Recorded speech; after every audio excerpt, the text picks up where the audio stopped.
சற்று தொலைவில் இருந்த ஆலயத்து மணி ஓசை கேட்டது. அது அவளுக்கு மன நிறைவை தந்தது. மணி ஓசை வந்த பக்கம் அவள் போனாள். அங்கு அழகிய சீரிய கோயில் ஒன்று இருப்பதை கண்டாள். விறகு கட்டை ஒரு ஓரமாக வைத்துவிட்டு உள்ளே சென்றாள். அங்கே ஒரு பெண் ஒரு கதை படித்துக் கொண்டிருந்தாள். அவளை சுற்றி சில பெண்கள் உட்கார்ந்து கதை கேட்டுக் கொண்டிருந்தார்கள். சுனீதி ஒரு ஓரமாக நின்று அந்த கதையை கேட்டாள்.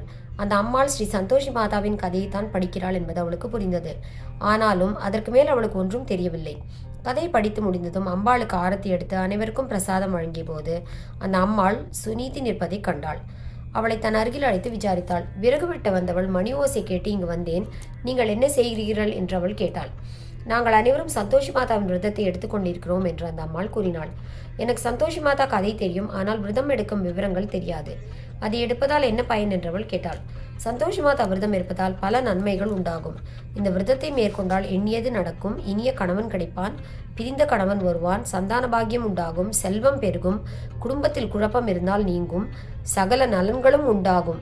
அனைவருக்கும் சந்தோஷி மாதா விரதம் பெரும் பலனை தருவதோடு பெண்களுக்கு ஈடு இணையற்ற பலனை தரும். பிரிந்த கணவன் வருவாரா என்று மிகுந்த ஆவலோடு சுனீதி கேட்டாள். கண்டிப்பாக வருவார். களிப்பான வாழ்க்கையை தருவார். தங்கையே, உனக்கு ஒரு உண்மையை சொல்கிறேன்.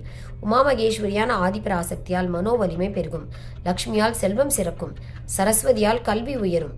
ஆனால் குடும்பத்தில் கணவன் மனைவி இருக்கும் இடையே சந்தோஷம் பெருகுவது சந்தோஷி மாதாவாலேயே நடக்கும்.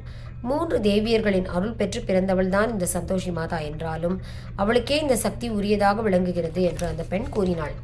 சந்தோஷி மாதாவின் விரத மகிமையை கேட்டு பக்தி பரவசத்திற்கு ஆளான சுனீதி, அன்பு சகோதரி, தயை செய்து சந்தோஷி மாதா விரதம் பற்றிய விவரங்களை கூறினீர்களானால் எனக்கு மிகவும் உதவியாக இருக்கும் என்று கூறினாள்.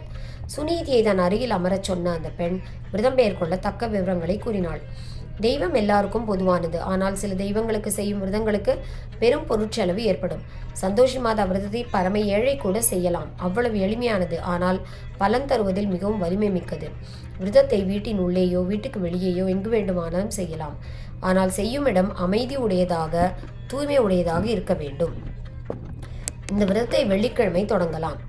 சந்தோஷி மாதாவின் படம் ஒன்றை வாங்கி வந்து ஒரு பலகையில் அதை வைக்க வேண்டும். அதற்கு முன் விளக்கை ஏற்ற வேண்டும். ஒரு கலசத்தில் நீரை நிறுத்து மாவிலைகளை வைத்து அதன் மீது ஒரு தேங்காய் வைக்க வேண்டும்.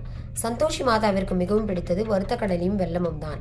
அவரவர்கள் சக்திக்கு தகுந்தவாறு வறுத்த கடலையும் வெல்லமும் வாங்கி வந்து சந்தோஷி மாதாவின் படத்திற்கு முன்னால் வைத்துக் கொள்ள வேண்டும். விரதத்தை ஆரம்பிக்கும் முன்னர் கையில் வறுத்த கடலையும் வெல்லத்தையும் எடுத்துக்கொண்டு சங்கல்பம் செய்ய வேண்டும். பிறகு சந்தோஷி மாதாவின் கதையை சிரத்தையோடு படிக்க வேண்டும் அல்லது படிக்க சொல்லி கேட்க வேண்டும். கதை முடிந்ததும் சந்தோஷி மாதாவை பற்றிய தோத்திர பாடலை பாடி ஆரத்தி எடுக்க வேண்டும். பின் நைவேத்தியம் செய்து கலசத்தில் உள்ள நீரை தீர்த்தமாக அனைவருக்கும் கொடுத்த பின் நீரை வீடு முழுவதும் தெளித்து மீதமுள்ள நீரை துளசி செடிக்கு ஊற்ற வேண்டும் என்று கூறிய அந்த பெண் மேலும் சில விவரங்களை கூறினாள். பூஜையை காலையில் அல்லது மாலையில் தொடங்கலாம். பூஜை செய்யும் இடம் அமைதியுடையதாக இருக்க வேண்டும். பூஜை தொடங்கும் முன் சாப்பிடக்கூடாது. எதையும் முறையாக ஒழுங்காக பயபக்தியோடு செய்ய வேண்டும். இப்படி செய்தால் மாதா அருள் விரைவில் கிட்டும். நாம் நினைத்த காரியம் முடிந்துவிட்டால் விரதத்தை பூர்த்தி செய்ய வேண்டும். பூரி, முந்திரி பருப்பு பாயசம், கடலை பருப்பு இவற்றை நைவேத்தியம் செய்ய வேண்டும். அன்று அவசியம் தேங்காய் உடைத்து பூஜை பண்ண வேண்டும். விரதம் பூர்த்தியானதும் எல்லாருக்கும் பிரசாதம் கொடுக்க வேண்டும். விரதம் பூர்த்தியானதும் அன்று வீட்டில் மச்சின பிள்ளைகள் இருந்தால் அவர்களுக்கு உணவு படைக்க வேண்டும். இல்லையில் 8 குழந்தைகளுக்கு சாப்பாடு போட வேண்டும். அவர்கள் சாப்பிட்ட பிறகு கண்டிப்பாக தட்சணை கொடுக்கக்கூடாது. இவற்றில் மிக முக்கியம் என்னவென்றால், விரதம் பூர்த்தியாகிற வரை ஒவ்வொரு வெள்ளிக்கிழமையும் புளிப்பு சாதம் சாப்பிடக்கூடாது. விரதம் பூர்த்தியாகிற அன்று புளிப்பு பொருட்களை சாப்பிடாமல் இருப்பதோடு யாருக்கும் கொடுக்கவும் கூடாது. கொடுத்தால் விரதம் பங்கப்படும் என்று அந்த அம்மாள் கூறினாள்.